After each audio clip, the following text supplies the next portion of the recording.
नमस्कार, स्वागत है आपका सुनो कहानी में। आप सुन रहे हैं आचार्य चतुर्सेन जी के द्वारा लिखित उपन्यास वैशाली की नगर वधू। कहानी के पिछले भाग में हमने पांचालों के यहाँ सभा जो बैठी थी उसके बारे में सुना।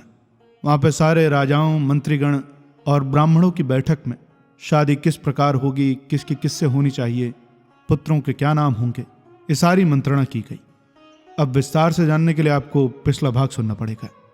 तो आइए कहानी में आगे की ओर चलते हैं। भाग 28। तथागत बुद्ध कपिल वस्तु से चारिका करते श्रावस्ती आए। उनके साथ महाभिक्षु संघ भी था, जिसमें आयुष्मान सारिपुत्र, आयुष्मान महामौदुलायन, आयुष्मान महाकात्यायन, आयुष्मान महाकौद्विन, आयुष्मान महाकापियन, आयुष्मान महाचुंद, आयुष्मान अनुरुद्ध, आयुष्मान रैवत, आयुष्मान उपाली, आयुष्मान आनंद, आयुष्मान राहुल आदि संघ प्रमुख स्थविर थे। गृहपति अनाथ पिंडिक ने सुनकर बोधिपुत्र माणवक को बुलाकर कहा, सौम्य बोधिपुत्र, जहां भगवान है वहां जाओ और मेरे वचन से भगवान के चरणों में सिर से वंदना करके आरोग्य, अनांतक, लघुत्थान, बल, अनुकूल, विहार पूछो और ये भी कहो, भंते भिक्षु संघ सहित भगवान जैतवन में विहार करें तथा कल का भोजन भी स्वीकार करें। अच्छा हो। ये कहकर बोधि कुमार माणवक जहां तथागत थे वहां गया और अभिवादन कर उसने गृहपति का संदेश कहा। तथागत ने मौन से स्वीकार किया। तब माणवक ने लौटकर गृहपति से कहा। गृहपति ने उद्विग्न होकर घर में उत्तम खादनीय भोजनीय पदार्थ तैयार करवाए। जैतवन विहार के प्रदेश मार्ग को अवदात धुस्सों में सीढ़ी के नीचे तक बिछवाकर सजाया संवारा। तब भगवान पूर्वाहन समय चिवर पहन भिक्षा पात्र ले संघ सहित जैतवन के द्वार पर पहुंचे। गृहपति द्वार कोष्ठ के बाहर खड़ा तथागत की प्रतीक्षा कर रहा था। देखते ही अगवानी कर भगवान की वंदना कर ले चला। जब बुद्ध निचली सीढ़ी पर पहुंचे तो खड़े हो गए। गृहपति ने कहा, भगवान सुगत धुस्सों पर चले, जिससे चिरकाल तक मेरे हित और सुख के लिए हो। परंतु तथागत चुपचाप खड़े रहे। गृहपति ने दूसरी बार फिर तीसरी बार भी कहा। तब तथागत ने आनंद की ओर देखा। आनंद ने कहा, गृहपति धुस्से समेट लो, भगवान चैल पंक्ति पर नहीं चलते। गृहपति ने धुस्सों को समेट लिया। तब तथागत बुद्ध ने आराम से प्रवेश किया और संघ सहित बिछे हुए आसनों पर बैठे। तब गृहपति ने बुद्ध संघ को अपने हाथ से उत्तम खाद्य भोज्य पदार्थों से संतृप्त किया। भगवान के हाथ हटा लेने पर एक और बैठकर उसने कहा, भगवान जैतवन के विषय में कैसे करूं?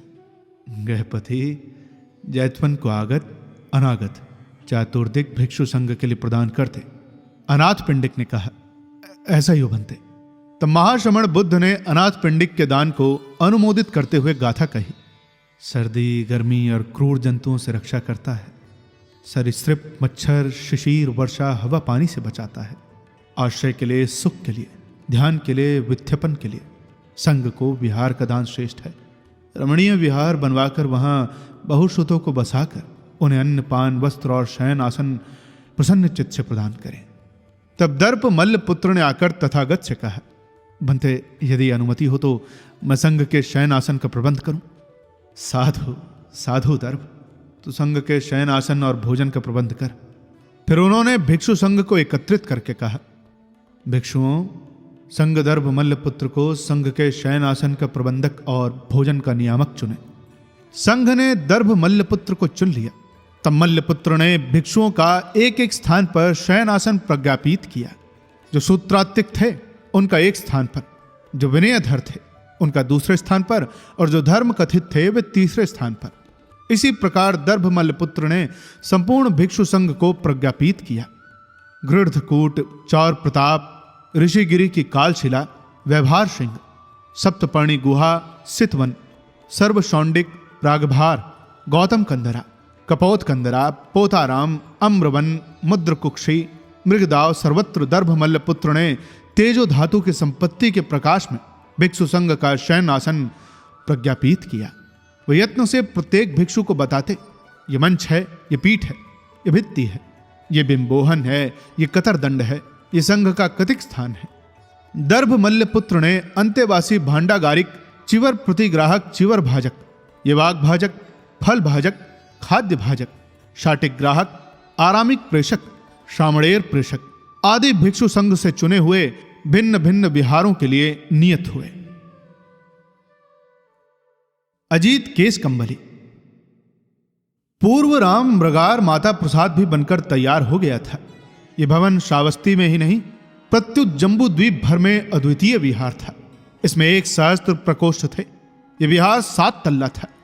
सेठी मृगार की पुत्र वधू विशाखा ने इसे अपने 1 हार के दाम से तैयार करा के बुद्ध को भेंट करने का निश्चय किया था, परंतु अनाथ पिंडिक के जैतवन विहार में भ्रमण गौतम ने वर्षावास स्वीकार कर लिया। इससे सेठी मृगार की इच्छा पूरी नहीं हुई। अजीत केशकंबली अपने शिष्यों सहित सरयू तीर के अपने आश्रम में मृग चर्म पर बैठे थे। उनका शरीर बिल्कुल काला था, डील डॉल विशाल और आंखें चमकदार थीं। वे एक साधारण सूती वस्त्र कमर में लपेटे थे। स्वच्छल जनेऊ उनके कज्जल कृष्ण अंग की शोभा बढ़ा रहे थे। उनके सामने महाशाल लोहित एक आसन पर बैठे थे। इनका अंग दुबला पतला और वर्ण गौर था। कंठ में जनेऊ और सिर पर बड़ी चोटी थी। उनकी आंखें बड़ी बड़ी और वक्ष विशाल था। अजीत ने कहा, तो महाशाल लोहित गौतम श्रावस्ती से आ गया है ना? हाँ आचार्य, और इस बार उसके ठाठ निराले हैं। उसने बहुत से विश्रुत ब्राह्मणों को भी शिष्य बना लिया है। हाँ, ऐसा तो होना ही था महाशाल।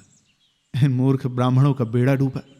मैंने तो तुमसे बार बार कहा है कि ब्राह्मण याज्ञवल्क्य, जैवली और उद्यालक ने पुराने यज्ञवाद को गौण करके ब्राह्मणवाद का जो ढकोसला खड़ा किया था ना, और उसके गुरु प्रवाह ने जो पुनर्जन्म की गणंत गढ़ी थी, उसका एक दिन भंडाफोड़ होगा ही। अब तुम देखोगे कि विदेह जनक के सारे प्रयासों पर पानी फिर जाएगा। उसका ये बड़ी बड़ी परिषदें बुलाना, ब्रह्मवाद पर शास्त्रार्थ कराना और बड़े बड़े दान देना सब व्यर्थ होगा, और लोग स्वतंत्र रीति से विचार प्रारंभ कर देंगे। अब इसे शाक्य गौतम को ही ले लो। उसने एक और ढकोसला चलाया है। क्यों महासामंत पयासी, तुम तो उसके पिता शुद्धोदन से मिले थे। क्या कहता है वो अपने पुत्र के संबंध में? महासामंत पायासी का ताम्रवर्ण शरीर, लाल लाल आंखें और वरिष्ठ भुजदंड एवं भारी भारी गुलमुच्छे बड़े प्रभावशाली थे। उन्होंने हाथ जोड़कर कहा, वो भी उसका शिष्य हो गया है आचार्य। वही नहीं, कपिल वस्तु के सारे ही शाक्य उसके शिष्य हो गए हैं। शुद्धोदन को इससे बड़ा लाभ है आचार्य। वो कौशल के प्रभुत्व का जुआ उतार फेंकना चाहता है। अब तक तो शाक्यगण कौशल के अधीन था। अब गौतम का पिता अनुगत शिष्य होने से शुद्धोदन का आदर बढ़ गया है। उधर मगध सम्राट भी उसका बहुत सम्मान करने लगे हैं। वे भी गौतम का शिष्य हो गए हैं, सुना है। होंगे क्यों नहीं, बिना ऐसा किए वे अपने असुर रक्त प्रभावित वर्णशंकर वंश को छिपाएंगे कैसे? पर राजमहिषी मल्लिका, राजमहिषी तो शेठी विशाखा के पूरे प्रभाव में है आचार्य, और वो भी गौतम की शिष्या हो गई है। तब महाराज प्रसेनजित अब किसकी प्रतीक्षा कर रहे हैं? वे तो घपले में पड़े हैं आचार्य। असल बात तो यह है कि वे राजकुमार विदुडब से बहुत भीत हैं, और सच पूछिए तो शाक्य शुद्धोदन को भी उसका बड़ा भय है। इस भय से बचने के लिए गौतम की शरण ही एक ढाल है। ठीक है पायासी, पर तुमने सुना गौतम शाक्य कहता क्या है? आचार्य, वो आप ही की भांति कहता है कि आत्मा और ईश्वर नाम की कोई नित्य वस्तु विश्व में नहीं है। सभी वस्तुएं जो उत्पन्न होती हैं नाशवान है। संसार वस्तुओं का नहीं, घटनाओं का प्रवाह है। वाह पट्टे, सुनने में तो ये बातें बड़ी सुंदर जान पड़ती हैं। अरे उसने सत्य पर मुलम्मा किया है। क्यों लोहित, क्या कहते हो? जो लोग लोक मर्यादा, धनी और निर्धन तथा दास स्वामी के भेद को लेकर मुझसे भड़कते हैं, वे गौतम के इस जाल में फंस जाएंगे। पर फिर ये संसार घटनाओं का प्रवाह कैसे है भाई? आचार्य, गौतम कहता है कि यद्यपि कोई शाश्वत चैतन्य आत्मा संसार में नहीं है, परंतु एक चेतना प्रवाह स्वर्ग या नरक आदि लोकों के भीतर एक शरीर से दूसरे शरीर में, एक शरीर प्रवाह से दूसरे शरीर प्रवाह में बदलता रहता है। बड़ी चालाकी करता है गौतम शाक्य। वत्स लोहित, वो मेरे सत्य को भी पकड़े हुए है और प्रवाहन के पुनर्जन्म के पाखंड को भी। अब मैं समझा पायासी कि यदि वो ऐसा ना करता तो क्या साकेत, कौशाम्बी, श्रावस्ती और राजगृह के राजा महाराजा, सिद्धि, सावंत और महाशाल उसके चरणों में सिर नवाते और फिर अपनी थैलियां यों उसके आगे खोल देते क्या? यही तो बात है आचार्य। सुना नहीं आपने? विशाखा के एक प्रतिस्पर्धी मूर्ख और खड़ा हुआ है श्रावस्ती में। अच्छा, कौन? अनाथ पिंडिक सुदत्त सेठी। सेठी सुदत्त? क्या किया है उसने लोहित? जब उसने देखा कि पुत्रवधू विशाखा की आड़ में सेठी मृगार महिषी मल्लिका के द्वारा शाक्य गौतम और महाराज प्रसेनजित का कृपा पात्र होना चाहता है, तब उसने भी एक मार्ग निकाल लिया। कौन सा मार्ग? उसने जैत राजकुमार को साधन बनाया आचार्य। अच्छा, किस भांति लोहित? राजकुमार से उसका क्रीड़ा उद्यान जैतवन क्रय कर उसमें विहार बनवाकर उसने गौतम शाक्य को भेंट कर दिया। जैतवन भेंट कर दिया? क्या कहते हो लोहित?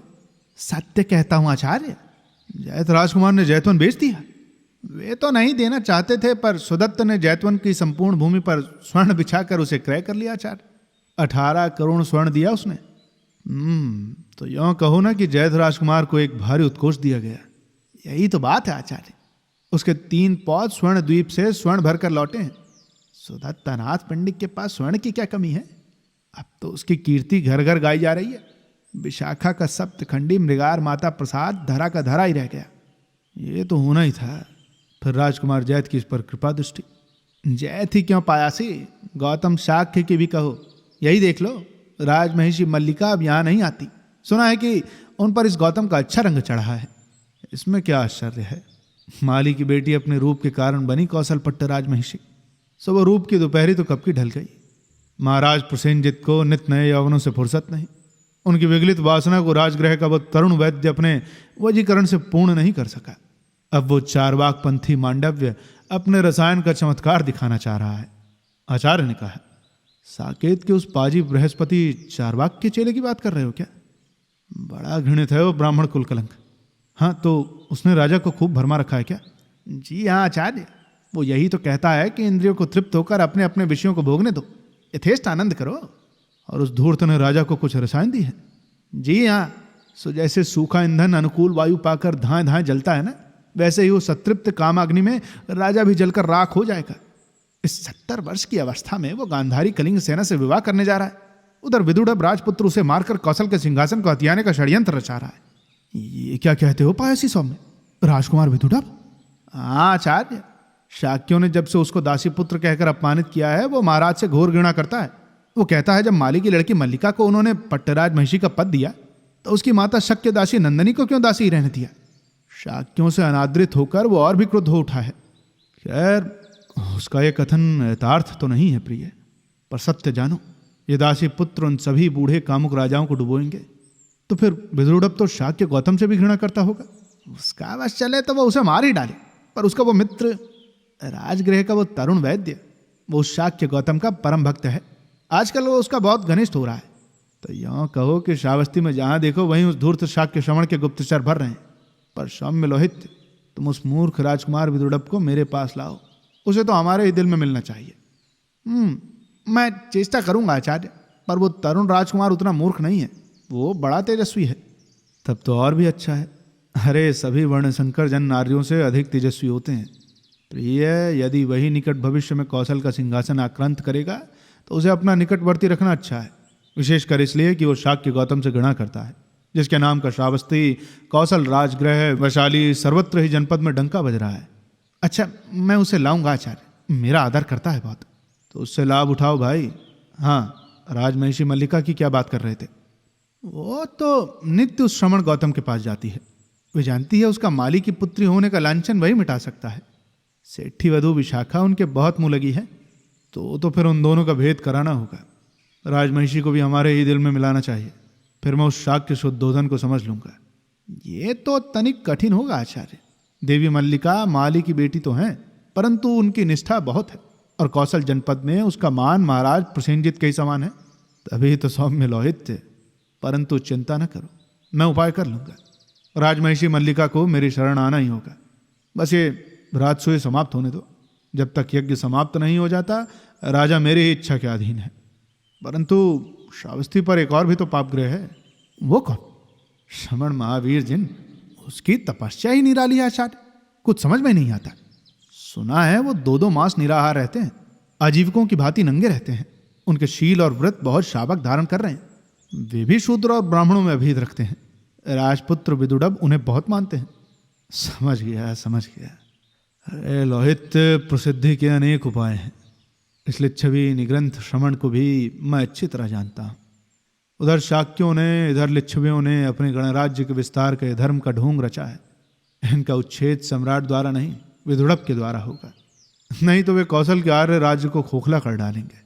अच्छा, देखूंगा इसे। राजसूय समाप्त होने दो। राजपुत्र विदुड़ब।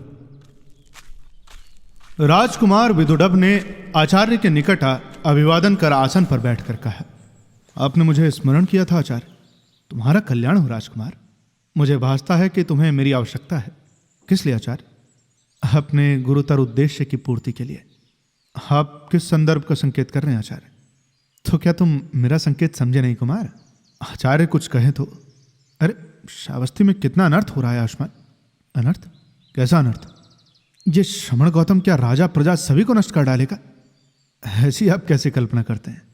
तो तुमने नहीं सुना कि सेठ सुदत्त ने जैतवन को कुमार जैत से 18 करोड़ स्वर्ण में मोल लेकर गौतम को भेंट कर दिया?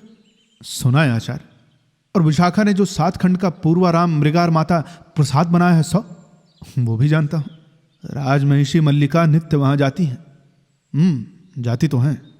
और ये जो श्रावस्ती, साकेत, कौशाम्बी और राजगृह के राजमुकुट और सेठियों का द्वीप द्वीपांतरों में खिंचा चला आता हुआ सुवर्ण उसके चरणों में एकत्र हो रहा है वो, तो आचार्य इसमें मैं क्या करूं?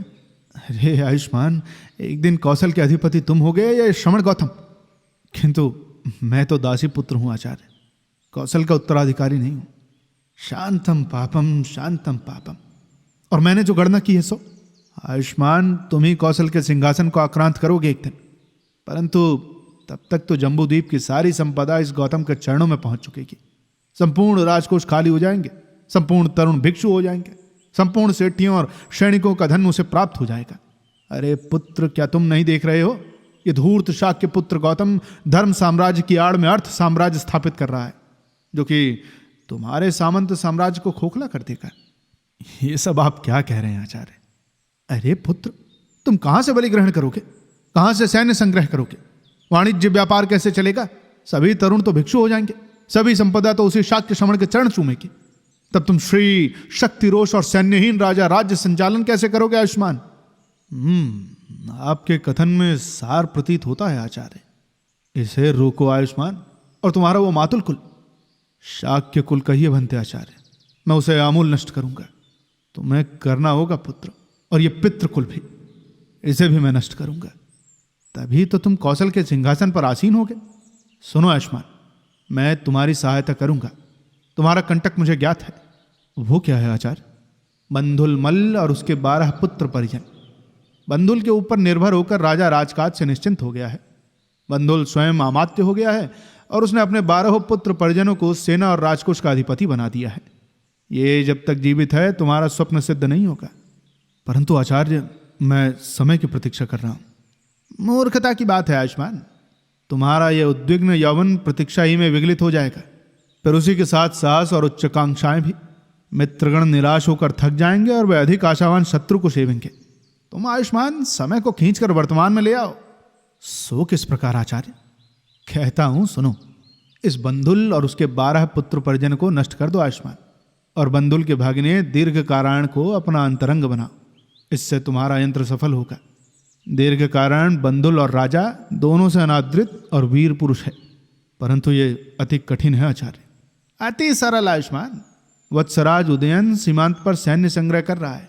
कलिंग सेना के अपहरण में वह अति क्रुद्ध है। महाराज को भय है कि विवाह और यज्ञ में वह विघ्न डालेगा। ये तो मैं जानता हूं आचार्य। महाराज ने उधर सेनापति कारायण को भेजा है। मैं ऐसी व्यवस्था करूंगा कि सेनापति कारायण को सफलता न मिले आयुष्मान। परंतु इससे क्या होगा आचार्य? तब तुम महाराज और बंधुल को उत्तेजित करके बंधुल के 12 पुत्र परिजन को सीमांत पर भिजवा देना और कारायण को राजधानी में वापस बुलाकर राजा से अनादृत करना। समझे? मैं ऐसा कर सकूंगा। बंधुल के 12 पुत्र परिजन सीमांत से जीवित नहीं लौटेंगे और बंधुल को स्वयं उस अभिनय पर जाने को विवश होना पड़ेगा। बिंबिसार को पराजित करके वो गर्व तो बहुत अनुभव करता है, पर उसका सैन्य संगठन इस युद्ध में छिन्न भिन्न हो गया है आयुष्मान। उसे कौशाम्बीपति और उसके अमात्य योगंधरायण से लोहा लेने में बहुत सामर्थ्य खर्च करना पड़ेगा। किंतु बंधुल के 12 पुत्र परिजनों का निधन कैसे होगा आचार्य? वे सब भांति सुसज्जित और संगठित हैं। उसकी चिंता तुम न करो आयुष्मान। पृथ्वी का सर्वश्रेष्ठ सामर्थ्यवान महामात्य योगंधरायण मेरा बाल मित्र है। मैं आवश्यक संदेश आज ही पायासी महासामंत को सीमांत भेज दूंगा। बंधुल के पुत्र परिजनों का वध सीमांत पहुंचने के प्रथम ही हो जाएगा। ये तो असाध्य साधन होगा भंते आचार्य। और एक बात है, पायासी कारायण के साथ साकेत को लौटेगा। मार्ग ही में वो उसे तुम पर अनुरक्त कर देगा। साकेत पहुंचने पर और महाराज से अनादृत होने पर उसे भली भांति समादृत करके मित्र बना लेना। यही तुम्हारा काम है। इस संबंध में तो खैर आप निश्चिंत रहे आचार्य। तो पुत्र, इसी यज्ञ समारोह में तुम्हारी अभिसंधि पूरी होगी। किंतु एक बात है। क्या आचार्य? अनाथ पिंडिक सुदत्त शाक्य गौतम का जैतवन में नित्य स्वागत करता है। ये तो मुझे ज्ञात है आचार्य। ऐसा करो, तुम भी जाओ और श्रवण से कपट संबंध स्थापित करो, समझे? आचार्य, क्या उसे मार डालना होगा क्या? नहीं आयुष्मान, वो अभी जीवित रहना चाहिए। वो इन सब राजाओं को सेठी पुत्रों को मार डालेगा। यही आज तुम्हारे शत्रु हैं। आयुष्मान, अभी उसे अपना कार्य करने दो। परंतु इस श्रवण विशाखा के पूर्वाराम मृगार माता प्रसाद में कब जा रहा है? इसी पूर्णिमा को आचार्य। मैंने सुना है कि उसी समय राजमहिषी मल्लिका देवी भी गौतम की दीक्षा लेंगे। ऐसी ही व्यवस्था शेठी पुत्र वधु विशाखा ने की है।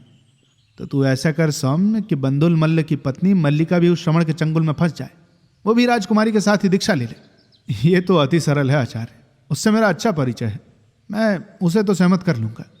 श्रवण की खूब प्रशंसा करो आयुष्मान, और राजमहिषी के साथ ही गौतम के पास जाने की उसे प्रेरणा दो। दे सकोगे? हाँ आचार्य, दे सकूंगा। मैं जानता हूं कि महिषी का उस पर बहुत प्रेम भाव है। ये तो बहुत अच्छा है आयुष्मान। और एक बात याद रखो। वो क्या आचार्य?